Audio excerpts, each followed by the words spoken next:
Welcome to the first workshop of the Ambition Emotion program this spring semester 2020. I'm so excited to have you all here, so excited to get started, so excited for you to begin the endeavor of connecting with a mentor and learning about what you want to do professionally and then getting your foot in the door with professional opportunities. This workshop and this program in general is going to help you get to where you want to be as a young professional into your career. And essentially for these workshops, I'm expecting you to watch this either live at 8 p.m., right when it goes live, or within the next 24 hours, and then post your comments to the questions that I have for you during the workshop. I will state those questions during the workshop when I'm doing our interviews with our interviewees, our guests for the evening.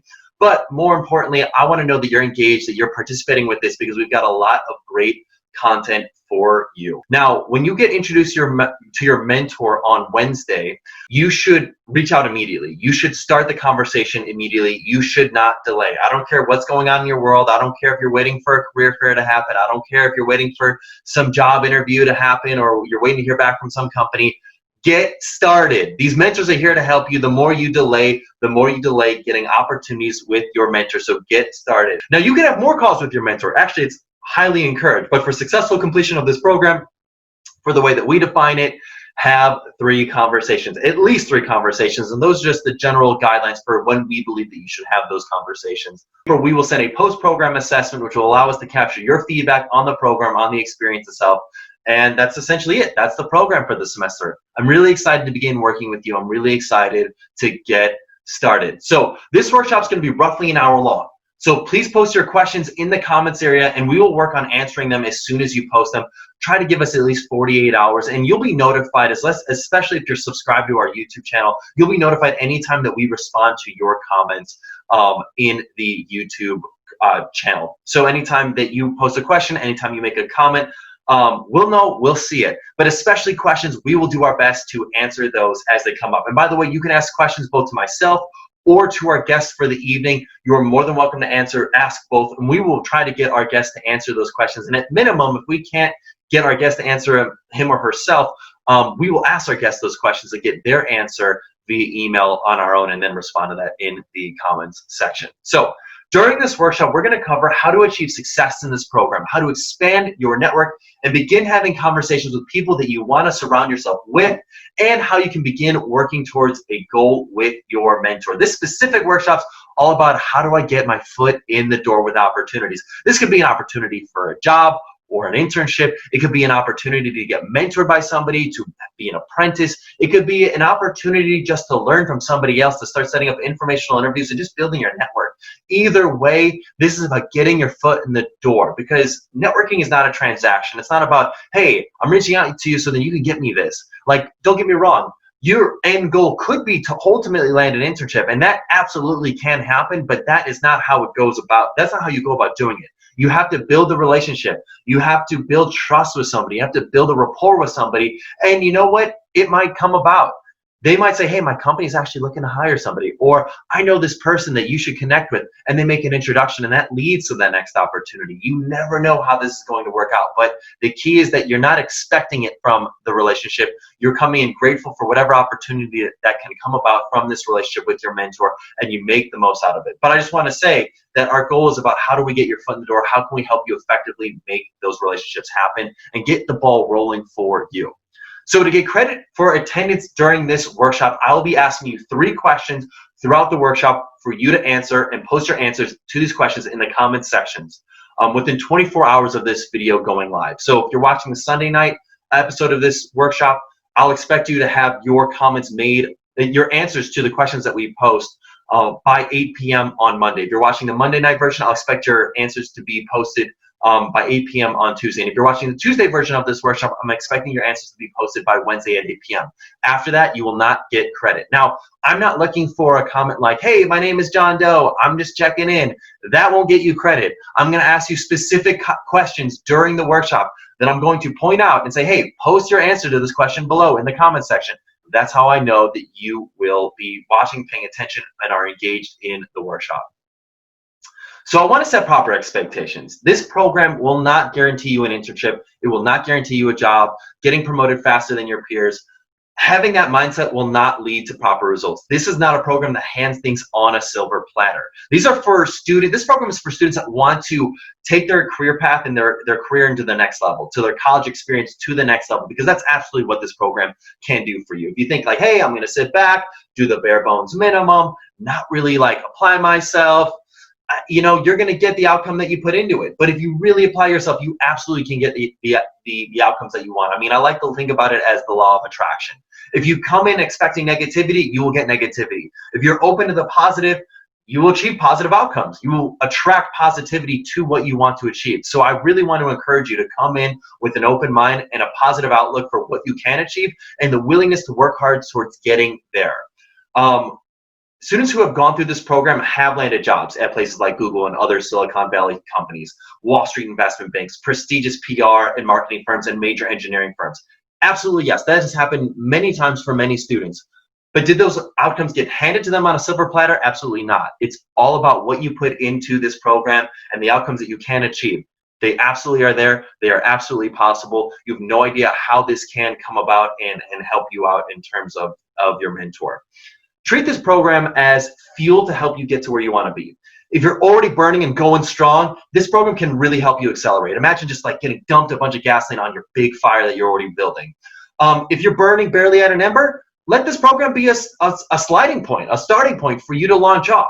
But if you think and you come in with the mentality that, hey, I'm kind of doing a couple things, but I'm kind of following the status quo of like, I just go to the annual career fairs and I apply on the online website and that's pretty much it. If you're coming in with that mentality and that you're not going to try to or be willing to open up and apply and do other things to help you get your foot in the door, this program you may struggle with, because we're going to teach you a lot of things and a lot of ways that you can go about getting your foot in the door and getting opportunities for yourself that are not the normal way. That's why this program is for the students that are really interested in taking their life, their career to the next level, because these are the tips that you are not taught in school, and the experts that we bring in, the guests that we bring in to these workshops have content, insight, and wisdom that they've utilized and explained within their books, within articles, within other pieces of content they've created that they've built an expertise on. And so the point all I'm making is that this program, if you're interested in taking your life, your career, your college experience to the next level, you are in the right place. So I'm really excited to get started. Now,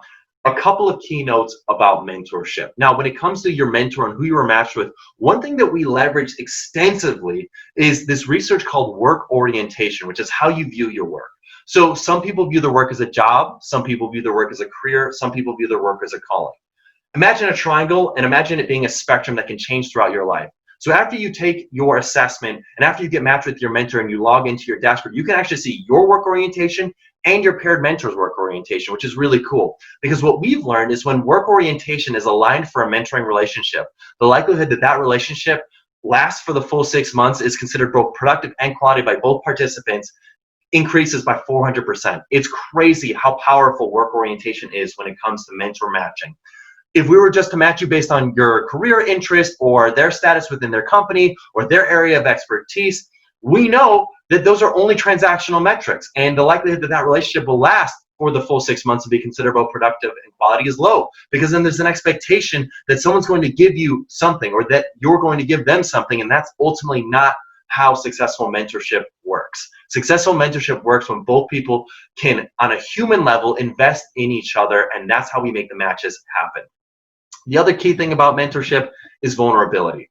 The willingness to open up about who you are and what you want to accomplish in your story. I know that when you are more vulnerable, you are much more likely to build trust. You cannot build trust unless you've got vulnerability first. And it's up to you or your mentor to be the first person to take that step. So I want to challenge you to be the first person to take that step, to be vulnerable first. And to give you an idea of what vulnerability looks like, I will share with you my story. Now, I'm passionate about mentorship. I'm passionate about mentorship because I needed mentors in my life.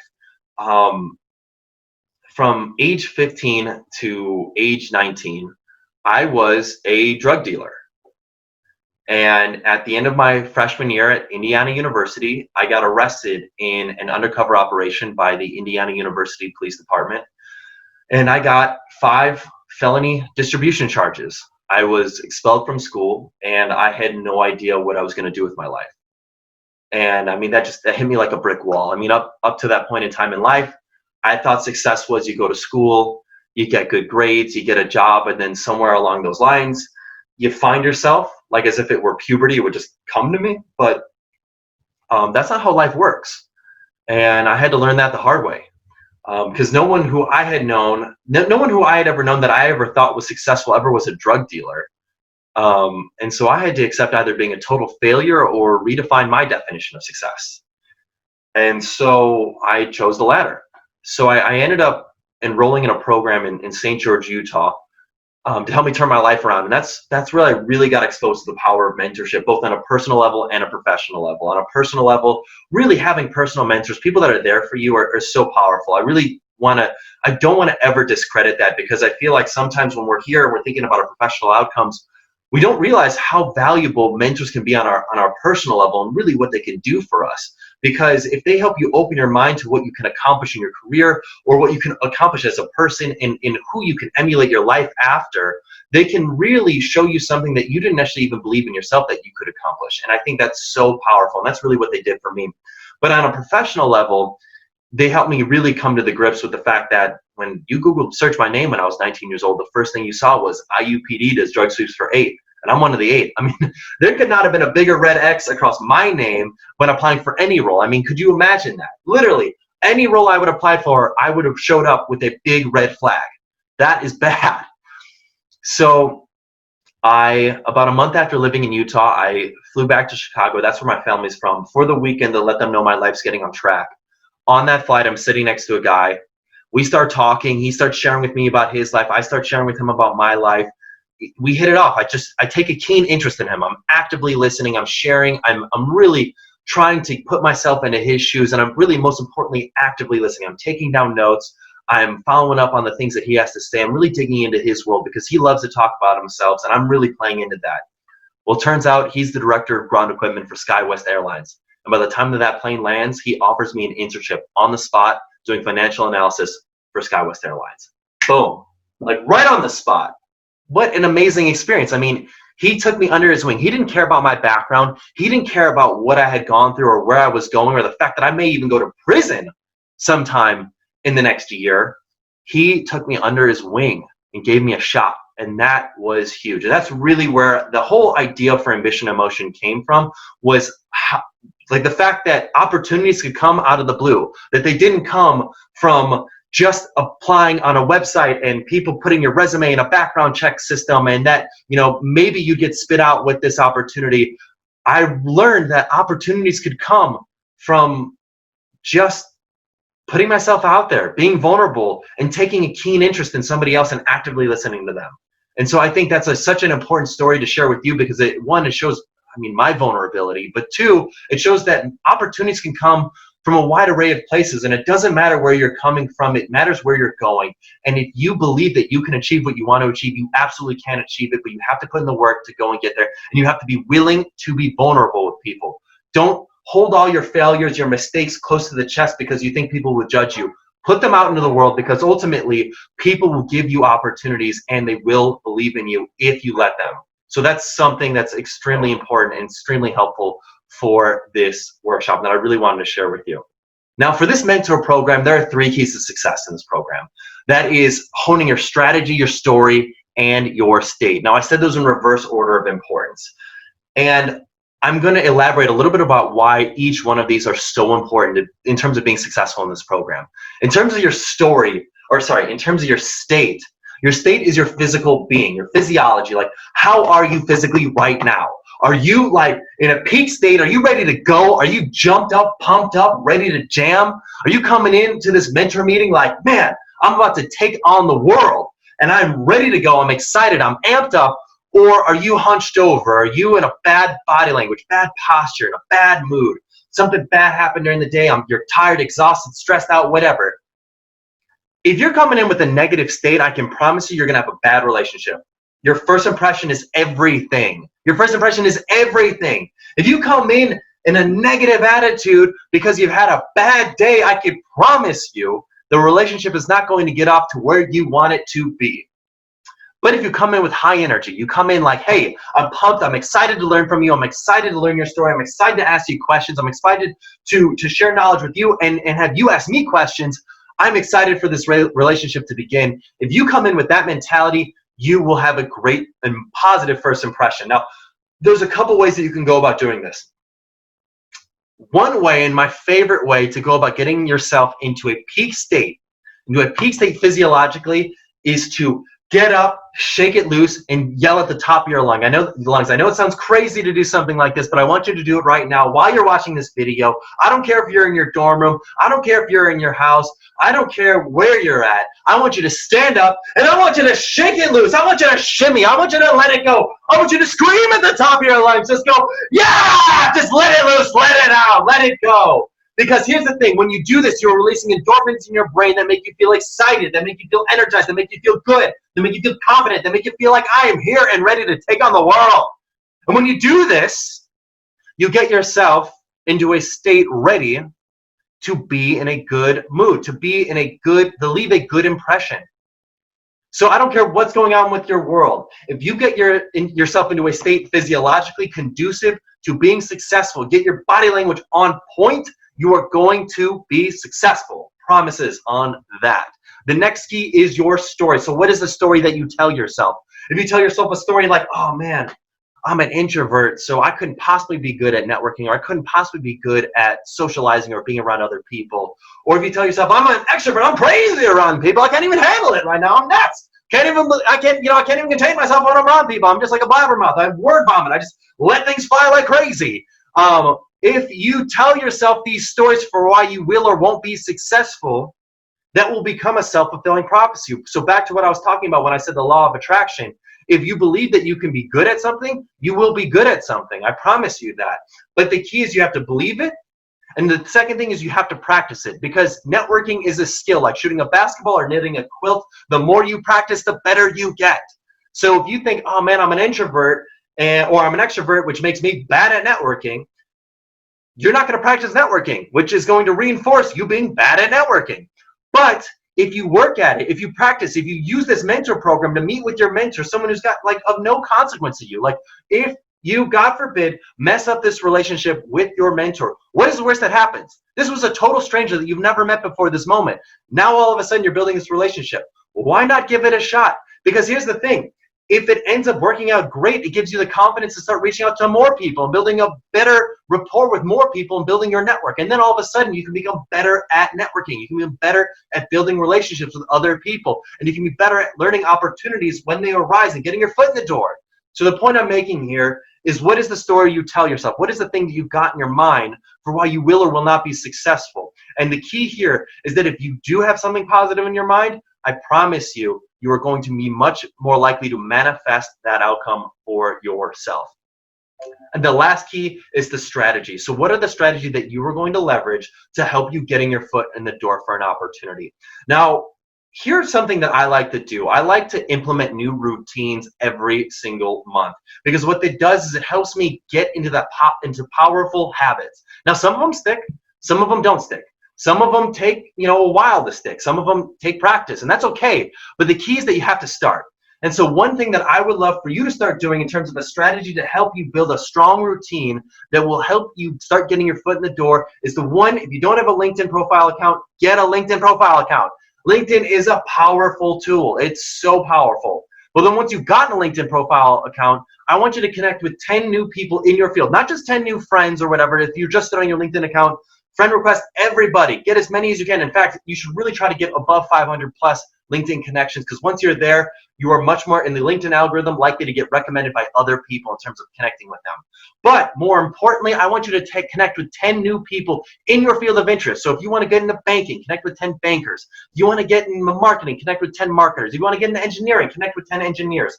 Connect with 10 new people every single week. And it's a really easy thing to do. Send them a personalized message. Say, hey, Jane Doe, I'm a student studying XYZ category. I'm really interested in your work, and I'm interested in potentially pursuing a career in this path. I would love to connect and maybe learn a little bit more about your work, your name. It's the simplest message. And in fact, if you go on the tips and templates tab on the AIM dashboard, you can actually see a copy and pastable link that you can literally copy and paste to help you send this message out to other professionals on LinkedIn. But if you can get into the habit of sending 10 new people a connection request every single week, I promise you, you're going to start meeting with some of these people, and this could open up doors that maybe weren't even there or you didn't even realize were possible. I strongly encourage that. 70% of all job offers go to somebody who knows somebody at that company, not from just applying blindly on a college career website. I promise you that. 7% of jobs go to someone who knows someone at that company. So if you can build relationships with somebody at that company, your resume will go to the top because you were a referral, not a random stranger who applied. Build your network. So one thing that I love to do, and by the way, we're about to get started into our guest speaker, but one thing that I love to do before, to really reinforce what we're talking about, one thing that we've learned is teaching something to somebody else. So think about something that you've learned within these first few minutes of this workshop so far, or something that you will learn through our guest speaker in this workshop. I want you to think about that, and I want you to teach it to somebody else. Something that you learned. And the reason why this is so powerful is because, you know, learning something in a workshop is amazing. I mean, sure, I'm on here, I'm on this video, and that's great. That's all. That's amazing. That's fine and dandy. But if you go back to bed, or if you're like, oh, that was cool, I kind of took a note, whatever, like that might stick, but the likelihood that it actually sticks increases exponentially when you teach it to somebody else. So find a friend, find a stranger, find somebody, and teach them something that you learned this evening, and I promise you it will reinforce substantially more in your brain. You are much more likely to adopt the habits that you are learning. You're much more likely to apply the skills that you are gaining. So that is the key thing that I really want to stress with you from this workshop. So I'm really excited to jump into our guest speaker because we've got a great one for you this evening. I'm excited to learn. I'm excited for you to learn from our guest.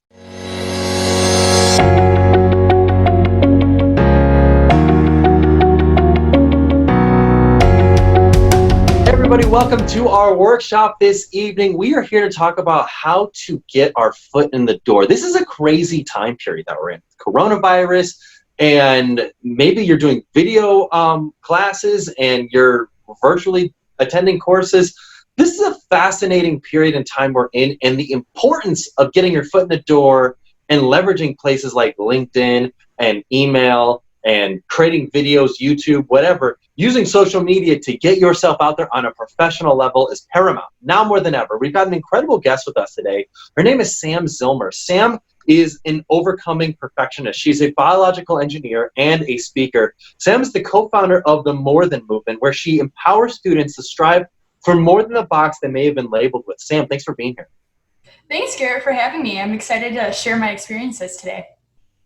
Yeah, I'm really excited because I think that you come from a very unique background in the sense that you're an engineer, but you're also a speaker. So I think that doesn't necessarily go hand in hand, as I know I've worked with plenty of engineers and maybe they weren't the most extroverted or most comfortable with speaking out. But I'm excited to learn from your perspective of how you've been able to get your foot in the door for opportunities. So I guess maybe the first question to ask is, how'd you land your first job? How'd you land your first opportunity?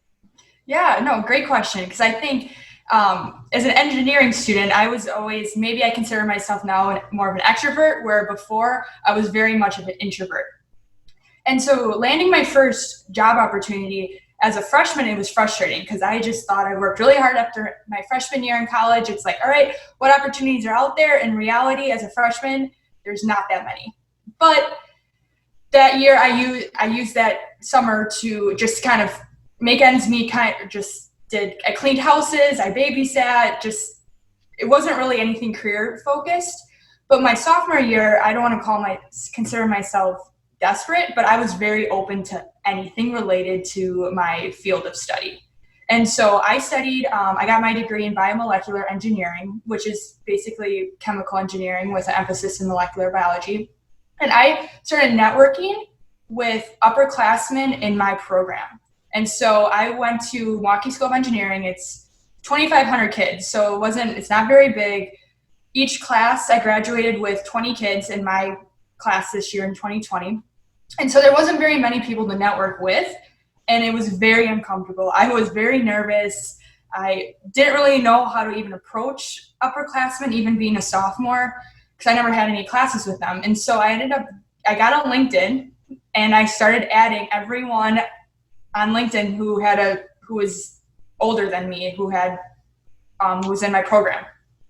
So I reached out to a couple people, ended up getting connected with a senior, and she got a job. She had worked at the blood center in Milwaukee, Wisconsin, and for me, it wasn't even related really to engineering, but it was in the medical background, in the medical field.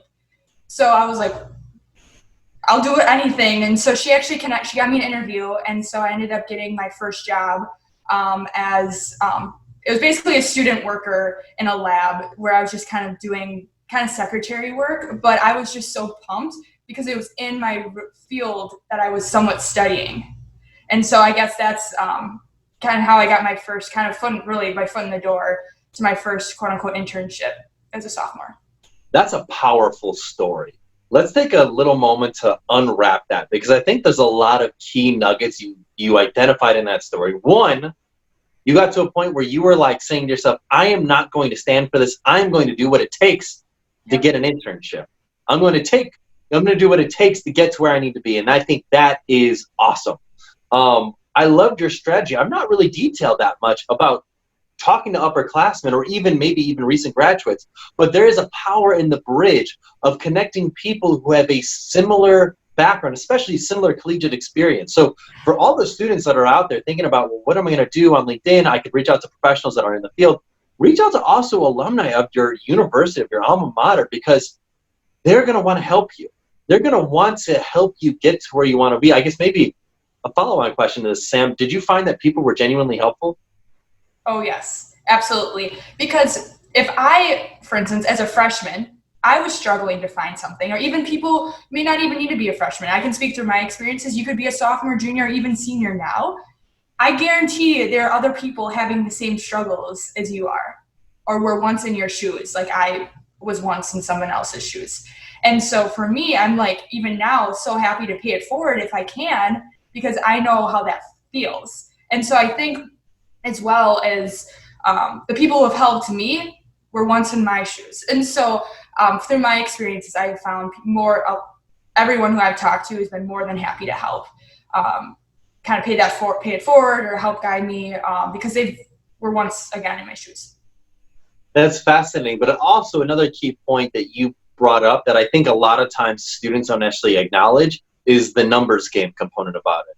You didn't reach out to one upperclassmen, did you? You reached out to everybody, right? Mm-hmm. Yep.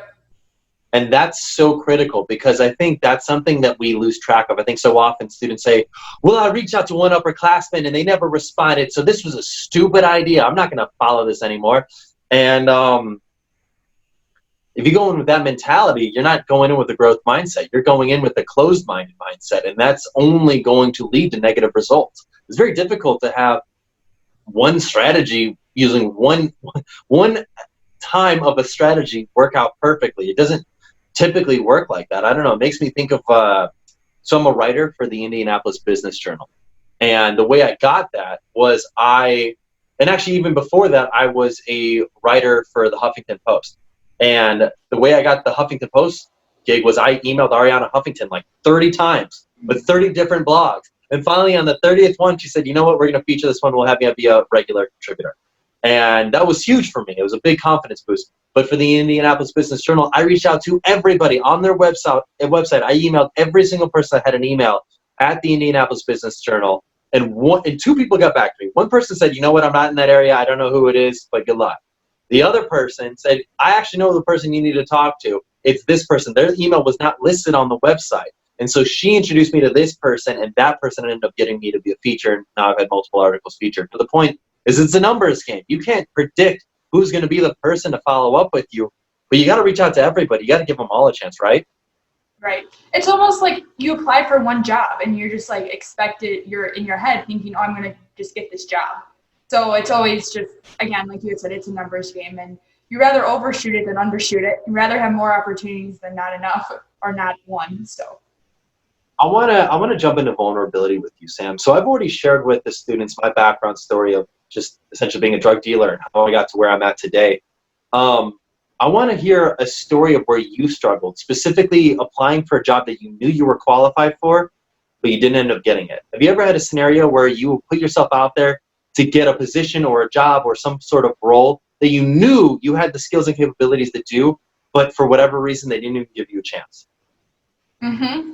Yep. So that was actually after my junior year. So it was after my opportunity with the blood center. I'm now a junior, so in my head, I had most of my chemical engineering courses, engineering core courses done. So I had my thermodynamics, fluids, all that kind of stuff. So I just thought in my head, I was like, wow, I'm a sophomore here, junior's way up here. Like, I'm so much more qualified, which in a sense I was, but I also was thinking really big. And so I started applying every industry. And so that's how I actually got into the wastewater industry. Is so I had an interview with two phone interviews with a company in the Milwaukee area. Super pumped because it was just a more career, where I wanted to go to my career long term kind of matched more than where I was. And so it was a higher pay, it was more flexibility, more hours, and had two interviews, felt really confident.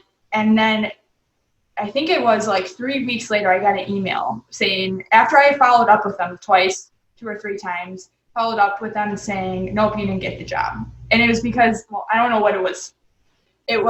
There was a question they had asked me, a very technical question. And I'm not saying this wasn't the reason why I got the job, but they had asked me a very technical question that I didn't know, which I felt like they maybe thought I should have known.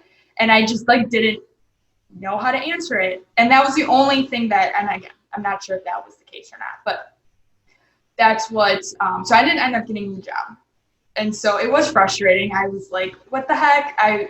I met every point, on the qualifications, I met it, and then didn't end up getting it. So. But did you bounce back stronger? I did, and I actually ended up getting a job with the competitor of the company that I didn't get the job at. So it was a blessing in disguise for me. But again, it's like, I don't want to consider, I learned so much through that interview process. In my head, I was like, well, I know I didn't get the job, which again was frustrating, but I had one more interview under my belt to help build my confidence, to help my speech pattern. So then going into my next interview, I was that much more prepared because I had already experienced another interview experience under my belt. I love that. I think that's really cool. I think that makes a lot of sense. I think that's a really big confidence booster for any student that's out there. I bet that there's a lot of students who can relate to that situation. You know what? Actually, that makes me think of a good question to ask the students in the audience. Tell us about a time, write a story in the comment section. Tell us about a time that you applied for a role or you put yourself out there for a position and you didn't get it even though you thought you were qualified. Don't have to go through the whole story, just 3 bullet points, maybe 3 or 4 bullet points. Post in the comment section. I'd love to learn about what happened when you maybe were met with failure, when you realized it wasn't necessarily your fault or that you maybe didn't deserve to fail or not get the opportunity. Share about it. I think there's power in vulnerability. I think hearing your story makes it okay. I think, I don't know, as an entrepreneur, I know one of the more relieving things to hear is when I love hearing the stories of other entrepreneurs' failures. It makes me feel like, okay, cool, I've made that same exact failure. Oh my gosh, I'm not the worst person in the world. I've definitely been there. And I think when we hear these stories of hey, I guess when we hear these stories of if you work hard enough, you'll make it. Or just believe in yourself or just believe in you. But no context as to really how to go about applying that or learning about other people's failures, it can sometimes feel like you're not ever adequate. And so by learning of somebody else's vulnerability and there are times that they didn't hit the area they wanted to hit, but then where they leverage that experience to become successful, I think is powerful. So Sam, thanks for sharing. I think that's a really cool story. Yeah, no, of course. So let's talk about something else. Let's talk about ways to get your foot in the door. I know we talked about reaching out to upperclassmen, but how have you leveraged LinkedIn to get your foot in the door and reach out to other people? Mm-hmm. So actually, that opportunity where I kind of bounced back my junior year, where I got an internship in the wastewater industry, was strictly based off of LinkedIn. And even where my current full-time job is now was based off of LinkedIn as well. And I just think LinkedIn is such a powerful network, or just powerful tool for, even if it's related to your career or even outside of your career. We have Devin and I, my husband and I, have met some of our best friends off of LinkedIn. And I just think also, one is that you improve your profile, your main page. Because, you know, if I know when I add somebody on LinkedIn, the first thing they're going to do is look at my homepage or my bio and my profile picture and kind of my experiences and stuff. So that is like my biggest, I guess, maybe recommendation that I switched. It's when I started leveraging LinkedIn more for my career and even outside of that. And so I just think also, I mean, LinkedIn is a social media site. Like, you should, like, at first I was very intimidated. I'm like, oh, so nerve-wracking, like reaching out to like these professionals or even upperclassmen or even people my own age. But if you're on LinkedIn, it's like, again, like I said, it's a social media, or it's a networking site. Like, people are on there to meet other people, to experience more things, or to potentially have more opportunities, expose themselves to more opportunities. And so LinkedIn, if you leverage it correctly, it's such a powerful tool. And it's just taken me a long time to actually learn how to leverage it correctly, because I made a LinkedIn account, I think, my freshman year in college, but like, just because you have an account doesn't mean much. You just have to, that's when I started to improve my bio, started adding connections. At first I thought I had to add people on LinkedIn that I knew. It's like Facebook almost. It's like you only really add people that you know on Facebook, or at least in my opinion. Where LinkedIn, I started branching out and getting out of my comfort zone, adding people that I didn't know, reaching out to people, actually messaging people that I didn't know. But that was to create those opportunities that how I've gotten my job now, how I've had previous internships. I love that. I think you shed light on the really important power of how LinkedIn is different than most social media sites. You're not following or connecting with somebody on other social media sites. You typically will only connect with your friends on Facebook or Twitter or whatever. LinkedIn is very different. You connect with people that you don't know. That's the whole point, is professional networking. And so LinkedIn is the place to meet other people in your field, people that you're genuinely interested in, because it can lead to opportunities, as it led to your follow-on internships and full-time jobs. So for anybody who's nervous out there, who's thinking to themselves, well, I'm not going to reach out to other people on LinkedIn because, like, what if they say no? Or what if they don't respond? So what?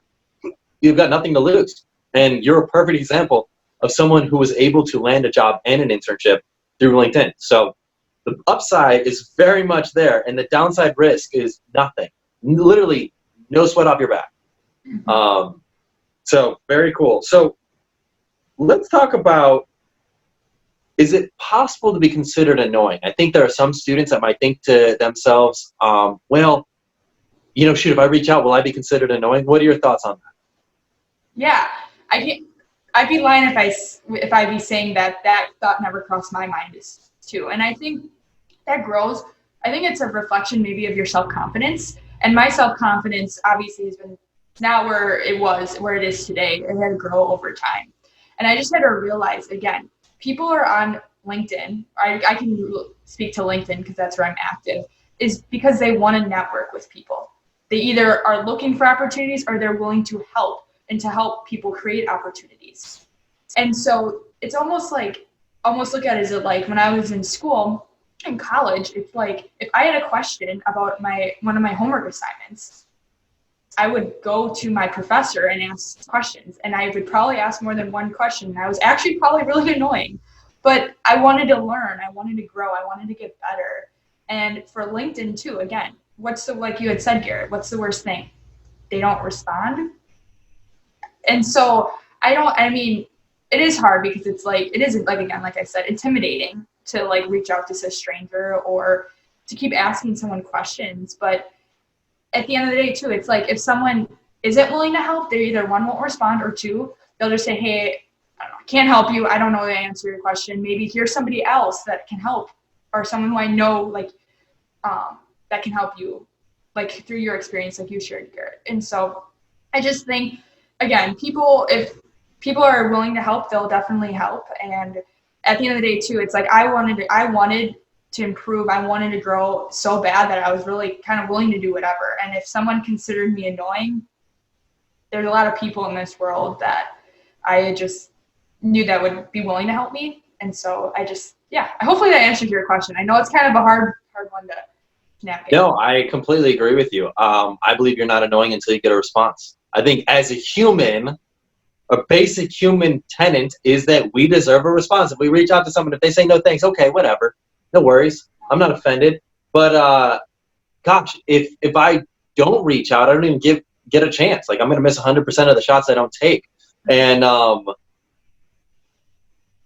there are some people where you feel obligated. I remember I really wanted to reach out to a billionaire business owner, and it was for a class project, and my professor, I remember him specifically saying, don't reach out to somebody famous. Don't reach out to somebody that would be a very difficult person to have in this experience. And the whole project was finding a business professional and building a relationship with that person, kind of like a mini mentor program, to see how that would go. And so I chose a billionaire business owner that happened to also be an alumni of my university. And I reached out, and then I reached out, and then I reached out. I sent probably 15 emails. I eventually got a response, and the answer was no, but at least I got the response, and that was the thing that was so gratifying to me, because at the end of the day, I was able to get through, and it was really cool. It's like, I got a response from this billionaire business owner. That's pretty cool. Even if it wasn't the response I wanted to hear, that's okay. I had nothing to lose. So I think for any student that's thinking to him or herself, like, okay, well, I'm done with one email, I'll give that a stop, from then on out. I would challenge that sentiment and just reach out, because I don't think you got anything to lose. I think that the only thing you got to lose is someone saying no. But the upside potential is, who knows, a future job opportunity, a future business partner, a future friend. And those are really valuable things. Mm-hmm. So I love to transition that into informational interviews, because you mentioned something that was really powerful, and that is that people genuinely want to help. How have you leveraged that to garner informational interviews? And by that, I just mean conversations with other professionals, not for an actual job opportunity, but just for information. Have you ever done something like that before? Yeah, I actually have been to multiple networking when we could in-person network, multiple events, and that was really when I got really out of my comfort zone. Where LinkedIn, yes, that was intimidating at first, but it's different when you're sitting behind a computer screen rather than like in person, because you are like on the spot meeting professionals who could be many years older than you, a lot more experienced than you. And I just think really had to like humble myself, and like knowing that like I didn't know everything and I need help, essentially, because I wouldn't be where I am today without some like mentors in my life and people who've kind of grabbed me by the hand and helped me get to where I am in my career today, and even outside of my career. And so I just think when I went to those networking events, just having like a list of questions prepared that you could just ask somebody, and to help learn from their experiences. I love that. I think that's great. I think that makes a lot of sense. One thing that I think of is people love to share their stories. People love to share their stories. People love to talk about themselves. And I love your notion of coming in with a prepared list of questions when meeting with another professional, because it shows that you're genuinely interested. So I think asking them for their story, how they got to their interest, why they're doing what they're doing, I think that's so critical. So it actually makes me think of a question for you, Sam. Why do you do what you do? Yeah, so are you talking about for career-wise, or just in general, or just general? Like, what is your why? What is your personal Sam Zillmer why? Yeah, so my why is that in the future, I want to make a true impact in people. I want to have that pay-it-forward mentality. And I know that's very cliche, or like everyone says, I want to help people, but like in general, like I want to be able to really just make an impact and help people and just be open. Like an example of this is like one of my best friends, her boyfriend he's an actuarial science major. My cousin just got a promotion as a vice president. He's an actuary as well. He's a fellow. So I connected. I reached out to my cousin. Hey, I went out of my way to do it. And I said, hey, do you have I have a friend who is looking for work right now. Do you have anything available? He ended up having an interview, ended up getting the job the next day. And so that's just an example. I just like, it's so gratifying and like to me when I can just like help people in that way. And just knowing, like, especially kind of going back to what I had said before, it's like, I know how it feels being in college, like being a student, not knowing where to go, being frustrated with not finding maybe potential job opportunities that you think you're one qualified for, or think you like that you just don't get, or you get turned down for, you don't really understand why. And just because I went through those experiences, I'm like, in my head, it's a no-brainer why I can't share that and pay it forward with other people and help other people who are once in my shoes. That's a super powerful story. For anybody who's watching this, rewind like a whole minute to re-listen to that story. The reason why this is so powerful is because you went out of your way to make an introduction that you did not need to make, and you made it anyways. And there's so much power in that. I think sometimes some people have a scarcity mentality, that there's a limited number of jobs out there, even if they're not relevant to them. Like actuary work had nothing to do with you or your work. Mm-hmm. But sometimes some people think like, well, if they got that job, how it might negatively impact me in some way or some fashion or some form. And that's ridiculous. That's like insane BS that we have in our head for why we shouldn't help other people. When in reality, and I can say just from facilitating these mental relationships and ambition emotion, I get opportunities all the time to do really cool things. Why? Because I connected people together. It happens all the time. And I guarantee you, Sam, that those two people you facilitated that connection with for the actuarial role are extremely grateful for you for helping make that connection. You will never be forgotten. You have firmly ingrained yourself into their minds in a positive way. Your reputation is huge. You're extremely positive, and your reputation is everything. And so people know you as a connector, someone who wants to help empower people to get opportunities. They are going to want to come to you for similar opportunities and provide you with opportunities. I've personally seen this and felt it myself. So that's an extremely huge story. So for any student watching this right now, remember, if you're helping your friend land an opportunity, you know what, I've got a perfect story for this. Sorry, this is just, I think, such a huge thing that you just shared. So I just finished reading the book Creativity, Inc. by a guy named Ed Catmull. It's a story of Pixar. And Ed Catmull founded Pixar. Now, back in the 1980s, before Pixar was created, there was an opportunity. There was no digitally animated movies. Most film studios had no digital component to anything. In terms of Walt Disney, all they did was 2D animated, like pictocards. Like that's what technology was in terms of animated movies. It was insane. And he was saying, I want to create the first 3D movie. Now, there was almost no film studios that had any form of technology component to them, except for one. And it was this movie created by this guy named George Lucas. It was called Star Wars. And Lucasfilm was the first film studio to invest in a technology component. Now, they needed to hire somebody to be a leader, to be the person who was the director of this technology component of their film studio. And they were interviewing people. Now, Ed was one of the people that they interviewed. And at the very end of the interview, they asked Ed, they said, hey, is there anybody else you'd recommend for this position or role? And Ed recommended all of his colleagues that he had worked with in 3D animation and design and computers and stuff like that. He recommended everybody. Now, he didn't know this, but they had already interviewed every one of those people he referred. But when they asked them that exact same question, who do they refer? Nobody. He got the job because he was confident and comfortable with referring other people.